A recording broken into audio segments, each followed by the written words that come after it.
coordinator here out of Allentown, and I want to thank you guys all for coming today. Attending our programs like this helps support Mount Audubon's mission, and our mission is to protect nature. We do that through education, advocacy, and conservation. So we really appreciate you supporting today. This series, we have one more for the speaker series, July 24th. That's local artist Owen Watson, whose art has been inspired by salt marshes. That's going to be really interesting if you can all make it to that one in mind as well. Through this series, we hope to deepen your appreciation of nature and inspire a sense of wonder that fosters environmental stewardship. And I want to thank the grant that is supporting this event that we're able to hold it today, the Westport and Dartmouth local cultural councils. Those are supported by Mass Cultural Council, a state agency. We have a lot of staff here today, so make sure you bug them on your way out at the end, and including David O'Neill, our president, who's going to say a few words. Thank you, Julia. Well, good evening, everybody. Thank you so much for coming out. Thank you for being leadership friends, for those that are leadership friends. Mass Audubon is really on a journey around impact. We have a tremendously ambitious strategy and objectives. Our budget has gone from $25 million 5 years ago to $50 million, thanks to many of you. That translates into quadrupling the rate of our land conservation work across the Commonwealth to address biodiversity, to address climate change. It includes 20% of our campers, 2,000 out of 10,000, now being able to come to our camps on scholarship, so kids that might not otherwise be able to join us are now participating in our programs. It includes our first urban wildlife sanctuary in Lowell in 25 years. So if you're in Lowell, check it out. It's an awesome sanctuary, great trails, great environment. It includes policy work where we're leading efforts to address climate change through climate policy. We were the lead advocate on a bill that passed within 18 months last fall. So your support of us is so valued and so appreciative. And I came down here, honestly, just to see this. I look at the calendar like you all do, and I pick out things that I want to go to, and I saw Ben, and I was like, I want to see this. So I'm really happy to be here, and I'm so appreciative for all that you do for our mission. So I'm going to turn it back over to Bill. Thank you, David. All right. So I'd like to introduce our guest speaker, Ben Shattuck. He grew up on the Slocum River, and both his first book, 6 Walks in the Footsteps of Henry David Thoreau, and his second book, The History of Sound, were influenced by the landscape of the South Coast of Massachusetts and New England transcendentalist concept of our relationship to the natural world. I'm so appreciative that Ben could be here today, and I'm excited to hear what he's reading. So welcome, Ben. Yeah.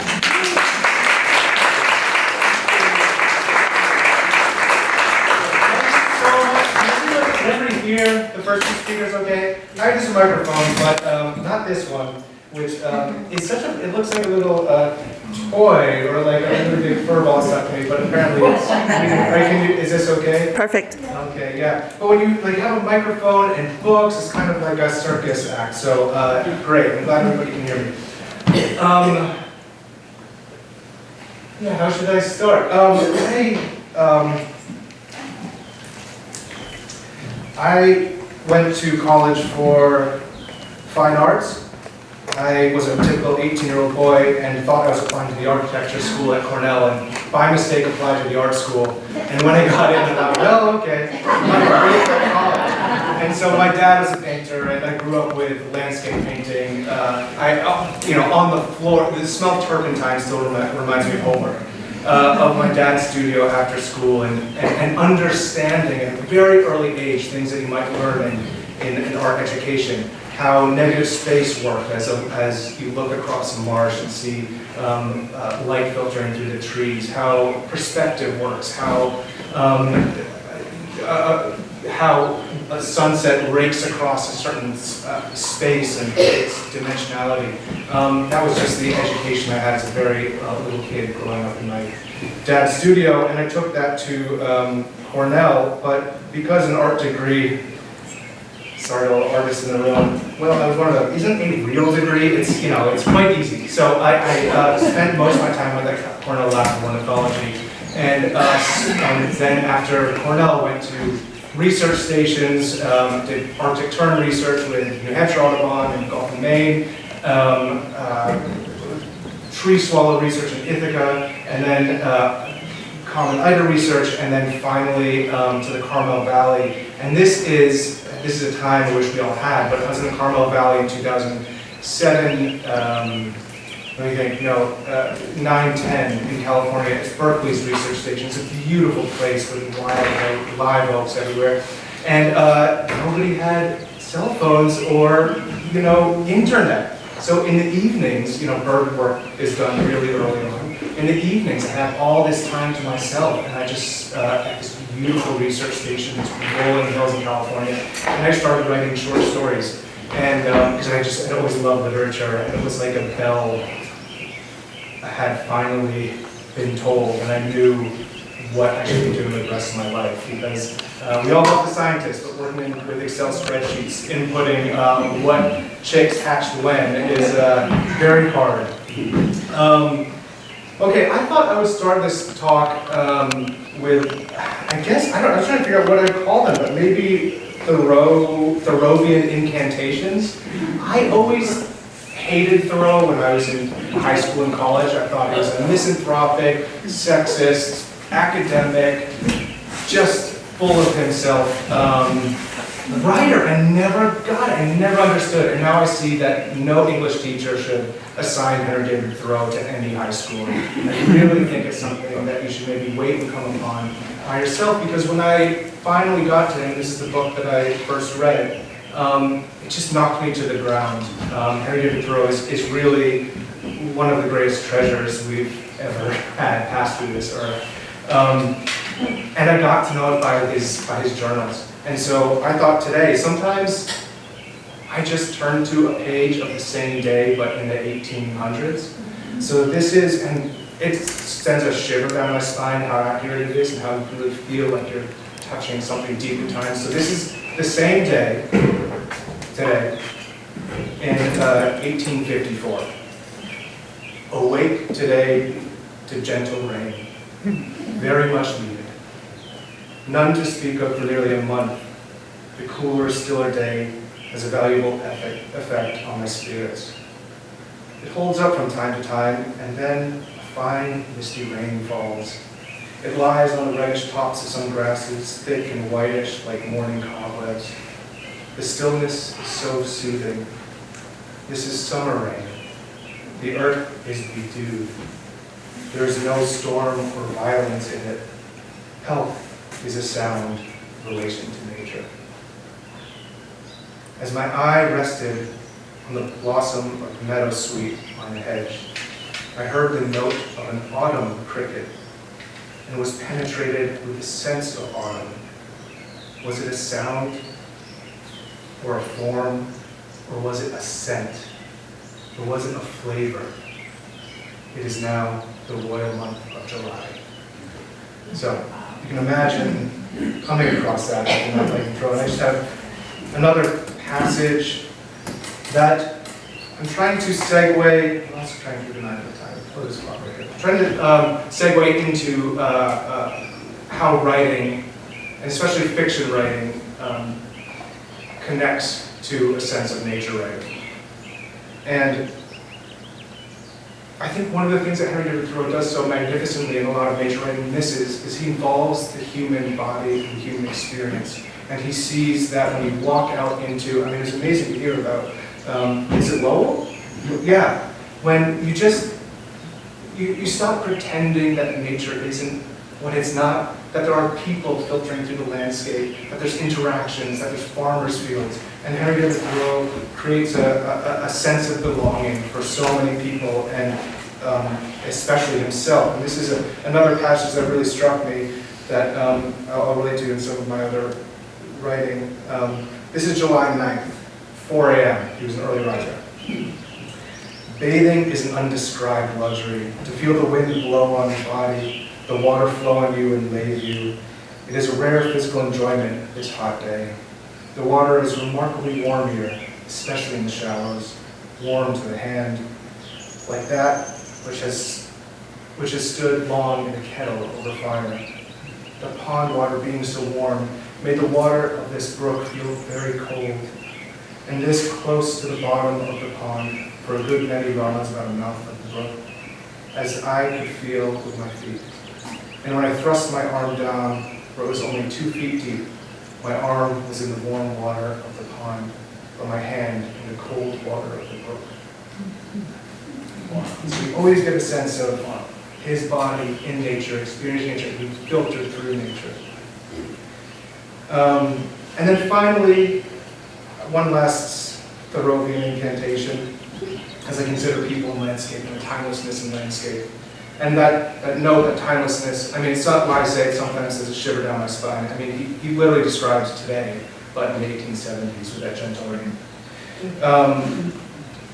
Thoreau also is related to body and to literature. Here's a line of literature from June 26th, 1852. I have not put darkness or duskiness enough into my night and moonlit walks. Every sentence should contain some twilight or night. At least the light in it should be the yellowy or creamy light of the moon or the fine beams of stars, and not the white light of the day. The peculiar dusky serenity of the sentences must not allow the reader to forget that this is evening or night, without my saying that it is dark. Otherwise, he will, of course, presume a daylight atmosphere. So that's the end of Thoreau, and if that didn't make you want to read Thoreau, we have it available at the Ball's General Store. So I thought I'd do two readings, one of nonfiction.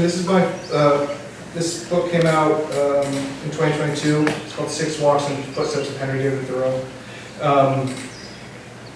where I took 6 of Thoreau's walks after a personally very dark period in my life.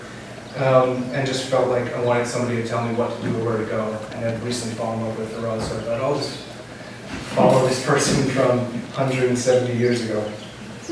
This passage is a third walk, and I think what Thoreau taught me, or what I was trying to accomplish in this book about writing, about nature writing, or writing in the sense of place, is that people are a part of it. And there's no reason to try to create a sense of nature writing that feels like a vacuum, that feels like it has to be devoid of our real experience.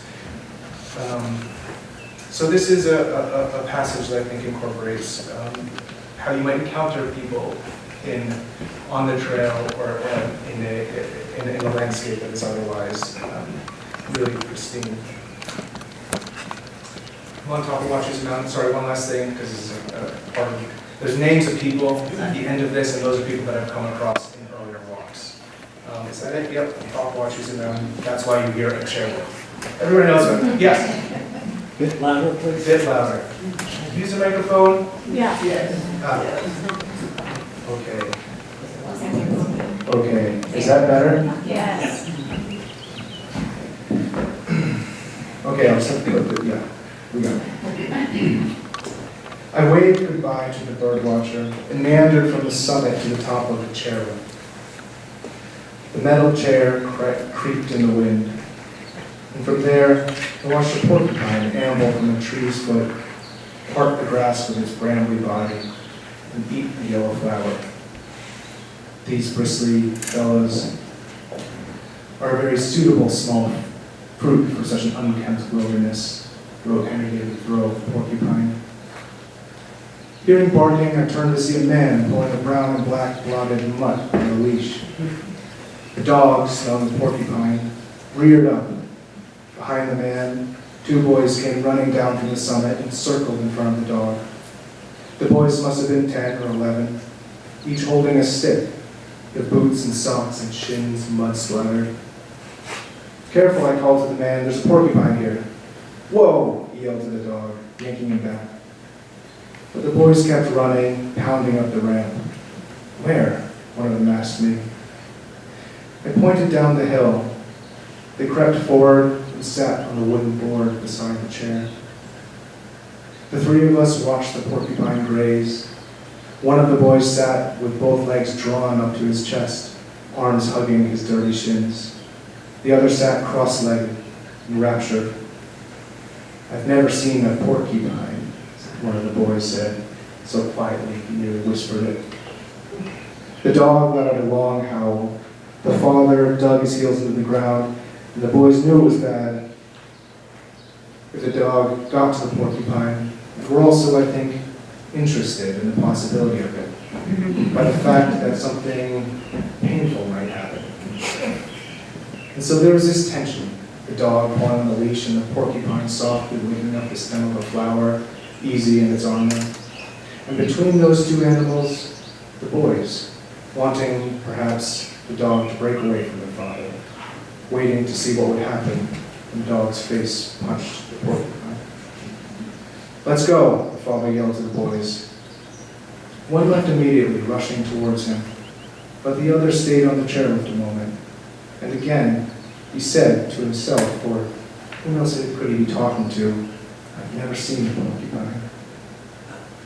You might think about this evening from time to time in his life, of the porcupine eating flowers, an animal of rarity that casts the landscape in possibility, that really anything could walk out of the woods. I imagined him older, maybe 20 years from now, driving home from work, seeing a porcupine on the road. He might stop the car and watch it slowly cross. He might think back to now, the first time he'd seen one, how he'd been sitting on a chairlift over a meadow, how he'd been on a walk with his brother and his dad and their dog. He might remember me, vaguely, a stranger also looking at the porcupine.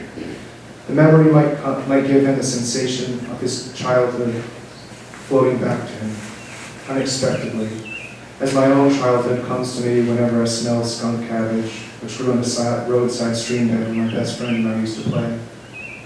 20 years from now, this boy might tell somebody about the porcupine he saw, and then about the time he saw one when he was a boy. He might not, out of hesitation that comes with strong memories from early childhood, how they always sound smaller, softer than the personality-crafting forms they really are. The boy then stood to run after his father and brother and their dog. There's a heart inside that animal, my mind told me, watching the porcupine move down the slope, back to the edge of the forest, maybe the size of a chestnut. There's a heart at the center of all animals, everything soft underneath, a very suitable small fruit, Henry said. And after sunset, I watched the stars. The warm air shook the oak leaves overhead. I'd taken off my shoes and put my legs inside my sleeping bag. The uneven ground is an old bed that I love. The dreams, the nightmares that had been visiting me less now, 4 months after my first walk on Cape Cod, maybe once or twice a week, and then they seem to not matter that much. The stars, the ones between the channel of silhouetted oak canopies, must be a constellation, I thought. But unlike Henry, I didn't know the names of any constellation except the Big Dipper and Orion. Before sleeping on Wachusett, Henry also looked up at the stars and also found comfort. It was a satisfaction, he wrote, to know that they were our fellow travelers still, as high and as out of reach as our own destinies. Truly, the stars were given for consolation to us. Henry had walked to Wachusett, sat up on the summit and looked at the stars as if they were given for a consolation 6 months after his brother died. Was he doing the same thing I was doing now? Was he walking to husk the dead skin of grief, looking up to feel the comfort of one's own smallness in the world, to displace a bulging selfhood under the shadow of such urgent beauty as a night sky, to force loss and confusion microscopic in perspective? So I spread myself on the snowless hill. In my head, I heard, "I've never seen the porcupine." It came like a chant, "Never seen the porcupine." I wondered then if the porcupine was asleep and what dream she might be having, and if the boy was asleep and his family dog, and my own parents, and Mary and Dora and the goldfish and Randy and Pat and Wellfleet. What weird worlds they were all inhabiting now in their dreams. Tortured, or hopeful, or anxious, or in love, but all completely alone. And then I saw it, that a large portion of the world just then was simply held in their imaginations. Billions of animals suspended in hallucinations, in some place between a memory and a thought. These hours that we named sleep, this necessary dark territory that we enter alone, it is a more startling spell than I can describe here. I'll end there. Thank you.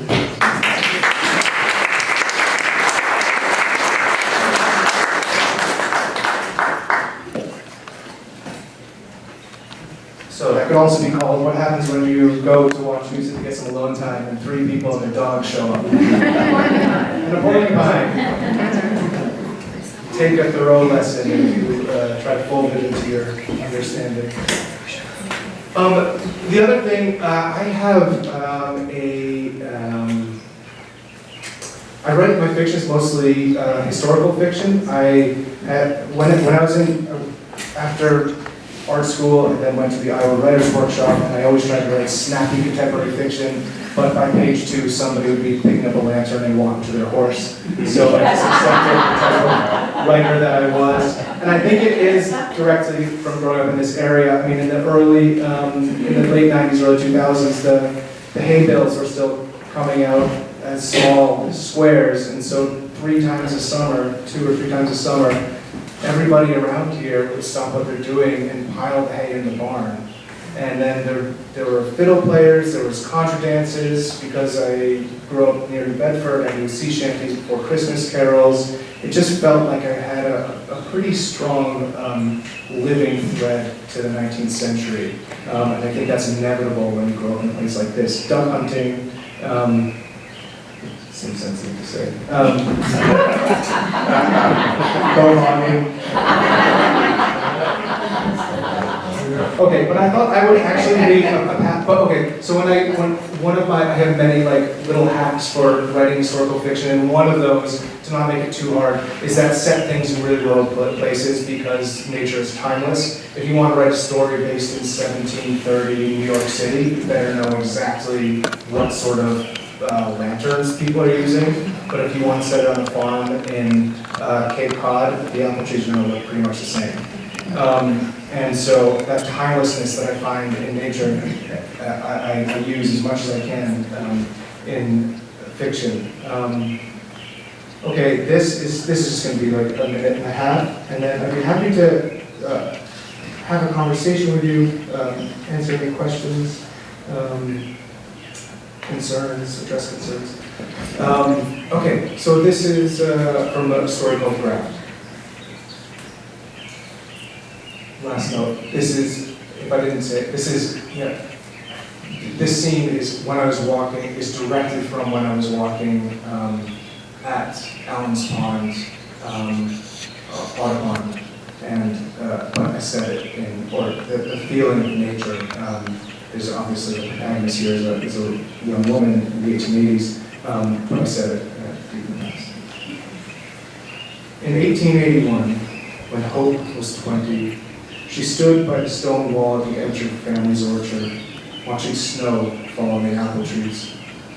It was November in Cape Cod. Overhead, a black line of clouds was swiping away what remained of the clear sky. She smelled smoke rising from the chimney of her childhood home, drifting to her.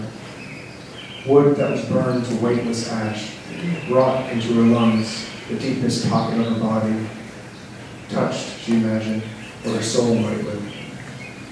She wondered if Eli, months old then and asleep, strapped to her chest with the bedsheet she'd taken in the morning she fled Hatfield days earlier, could smell the smoke.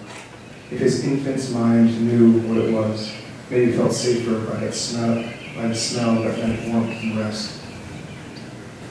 The windows of the house glowed with firelight.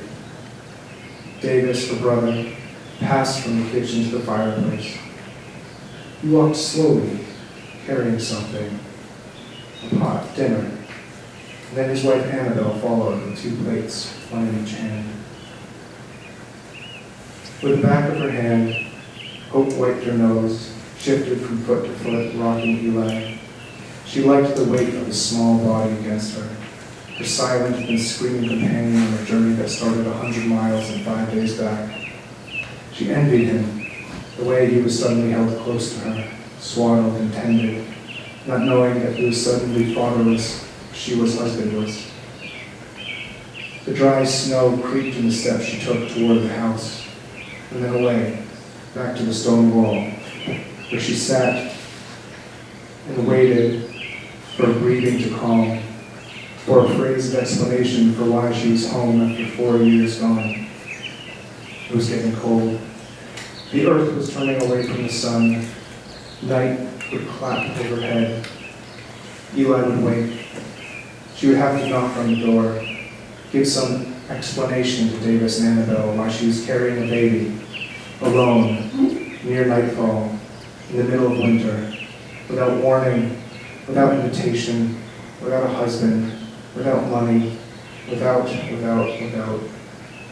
She wouldn't have come home if there was any other place to go. Eli shifted against her. The wind that had been stirring the trees died. She let the snow gather on her dress, her shoulders, her sleeves. She raised her hands, let it collect on her palms. She walked forward through the orchard. She could still name some of her favorite trees that her father had planted. Lucia, Edmund, Winter Tree, Thankful. Each had grown from a shoot her father grafted onto a root from another. It was always magic to her, how entire trees and their apples were embedded in the bundles of thin wands her father cut every winter and stored in the cellar. Eli woke. She felt that there was a moth in her throat when she knocked on the door. Davis then stood in the doorway. He hugged her before he spoke to her. She looked over her shoulder at Annabelle, smiling widely, standing timidly by the fire, waiting her turn to hug her sister-in-law. Oh, Annabelle's face, more beautiful than Hope remembered her from school. Eli cried then. "Come in," Davis said, without asking why she was there. I'll stop there. Thank you so much.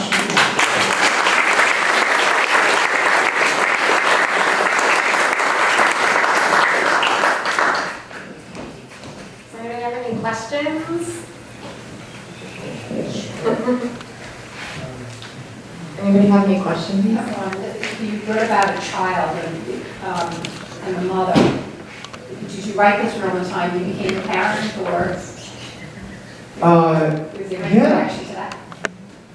Yeah, there is. There's one scene of Hope.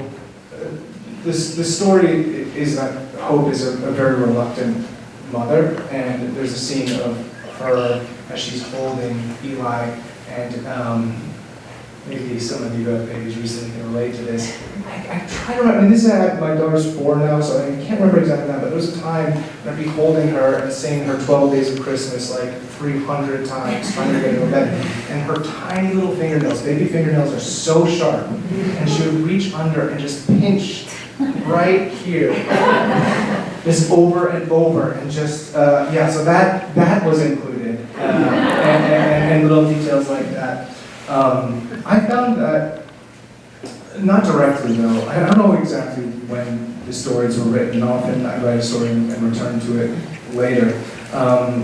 But I found having a kid, and my wife and I be very, gender equal parenting, so I would get up with the baby one morning and then she would get up with it and I'd go in and sweat. So I was so underslept when I was finishing this book, but it created a sense of urgency that I think it can build a project or your artistic practice. Like, this isn't just an extracurricular, you have to get this done in an hour and a half to get it done. And so I found it really, really helpful having a kid. And I really think Ida, my daughter, helped me finish this book just by the sense of urgency that I had. I there are some stories that are directly related to experiences. Like, there's a story in here, so the history of sound is 12 stories across 300 years in New England, and every story is a counter story, and sometimes it solves a mystery. One of those mysteries is about somebody present day discovers a news article in which 12 loggers in New Hampshire in the early 1900s have been murdered, or there's suspicious circumstances. And that story, the journal entry that is the counter, that is the sister story to that discovery, I didn't have to do much research about logging camps in the early 1900s in New Hampshire. All I had was to write about a group of men in a blizzard over a series of days, which was my experience at boarding school, and what being in a boys' dorm is like, and the sort of subterranean violence that's always just right below the surface. Like, to me, there's nothing scarier than a group of 18-year-old boys. Like, it's just the possibility that something will go wrong and that violence is just around the corner really fired that story up. So I draw from my own experience like that and sort of like throw them into the past and see how they'll fizzle in the 1700s. Yeah. So Thoreau clearly was a big influence on you. But you had mentioned that maybe people should wait until later. So I would love to hear if you came across a 16-year-old just picking up some Thoreau, how would you and why, like, what's the why behind why you think they should wait? How would you explain it? Why they should wait? Well, I think if any, I would never assign civil disobedience Walden any of those books. I think the only one I would assign would be the journal. I loved it. I love this one, the 1837-61. I mean, the thing is because like all that really tender stuff that you get from Thoreau, like he was so young, he was 44 when he died. Like most of his writing was from his 30s. There's a sense of exuberance, a sense of excitement, but it's often just under a veneer of academic writing. You can kind of feel like Dada Ralph Emerson is watching, that he just feels like he should be impressing somebody. So why would I say wait? I mean, it's hard to say without sounding condescending, but I just don't think they'll really understand or get that. And there's too much precedent. It's like when you deal with a towering, like monolithic figure of American literature, you come with so many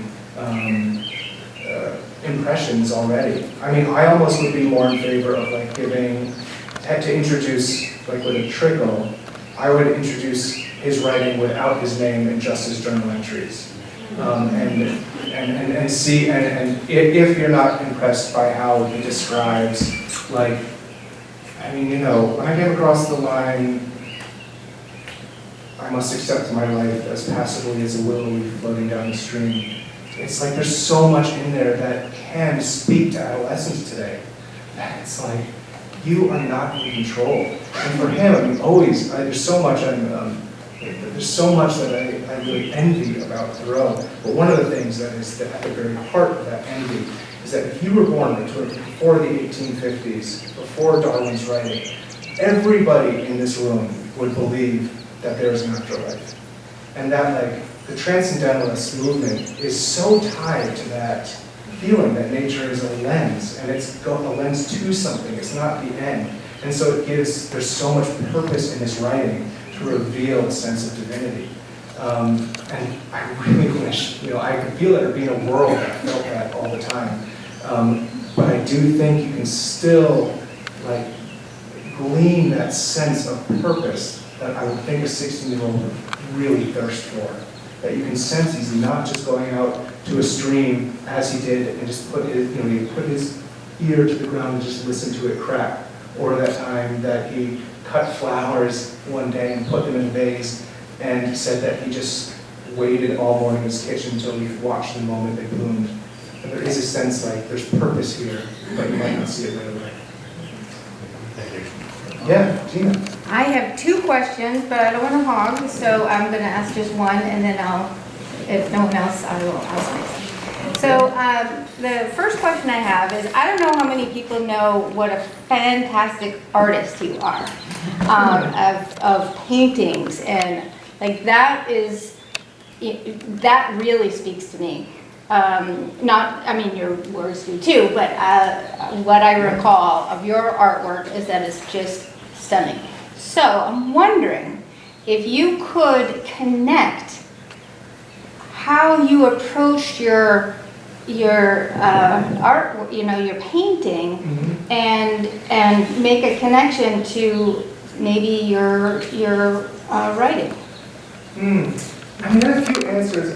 Like, one of those is craft-based, maybe. Another is conceptually based. Let me think. Maybe the craft-based one is a really good example. Like,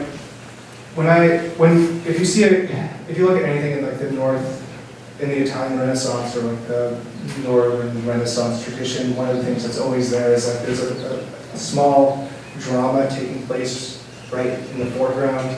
Maybe there's like somebody has a knife under a table, or somebody's giving somebody some bread, and then right behind them is a village and people are going about their jobs. And then behind that, there's like an angel in the sky or clouds parting. And that sense of foreground, middle ground, background, and each of them having a story, I bring to writing. If something feels off in the story, it's often like if you just write a story about a couple divorcing and like having an argument in a kitchen, it's going to be a very boring story. This is all foreground. But if you set it against, 2 days before, if you set it in Paris 2 days before the Nazi invasion with like a background, then it's like, whoa, they're talking about, who insulted whom, and it becomes a lot more interesting. So I use that that's like a craft answer, I guess. But I think about how painting and storytelling and narrative really function in all the arts, and there's like these patterns that show up. I do representational oil painting, which is different, I think, than like capital A art of today. And that is like really, one of the things I love about painting is it's more connected to like the body, and it's so hard to write, and painting just comes a lot easier. And so I have like a joy that comes to me when painting, and more like it's like a study or intellectual practice with writing. But I think I see in both of them, like sure, you can do abstract paintings, but or you can do whatever you want. But it's really like you just can't make a Rembrandt painting. It's just too hard. You can't make a Caravaggio. It's too hard unless you spend 10 years trying to do it. And I think with writing, I'm trying to think about the same thing. That's sort of like attention to craft. Yeah. I have a question about other influences you may have had, other traditions of inspiration from nature, that from other places like China, Lao Tzu, or any other writings that have really touched you that directly address the issue of something spiritual in nature? Yeah, I mean, the author that made me want to be a writer is Amy Dillard. Teaching a Stone to Talk was the book that hooked me in high school. And Amy Dillard is direct lineage of Henry had grown up in Thoreau. But in terms of, there are other, I remember reading, this sounds like I'm brown-nosing to our area, but I remember reading chapter 35 of Moby Dick, and a description of Ishmael up in the crow's nest, and that how Melville described a person's loss of their sense of self within a natural experience, that it just was like a seed that planted so deep down in me that I feel like every time I go to write, there's like a little bloom of Melvillian reference. And it's truly from that chapter or that space. But yeah, no, otherwise, honestly, one of my biggest influences is, as I said before, growing up around my dad's paintings, growing up in this area, feeling a really live thread to nature here.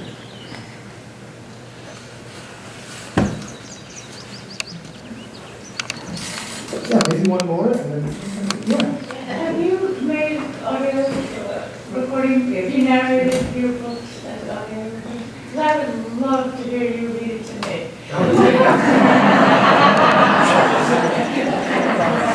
Yeah, no, somebody there has, one of the greatest contemporary influences of mine is Paul Harding and his book Tinkers, which won the Pulitzer in 2010, was by, just split everything open for me. And he told me, and then I sort of like lightly stalked him and befriended him, and he told me when he published the first book, don't read it, because it is a torturous, long experience. And then, but for the short story collection, I read one story. The collection, there's readers. It's this great cast of readers. Jenny Slate, my wife, and Nick Offerman, Ed Helms, myself. Anyway, and so like everybody, the actors read, and they really brought something amazing to it. And then I read one story, and I'm really glad I didn't read the whole book. When you sit there, if you move it's not like a microphone, like if you move your shoe, if you touch anything, you have to start at the beginning of your paragraph. It's not a super fun experience. But we can work something out.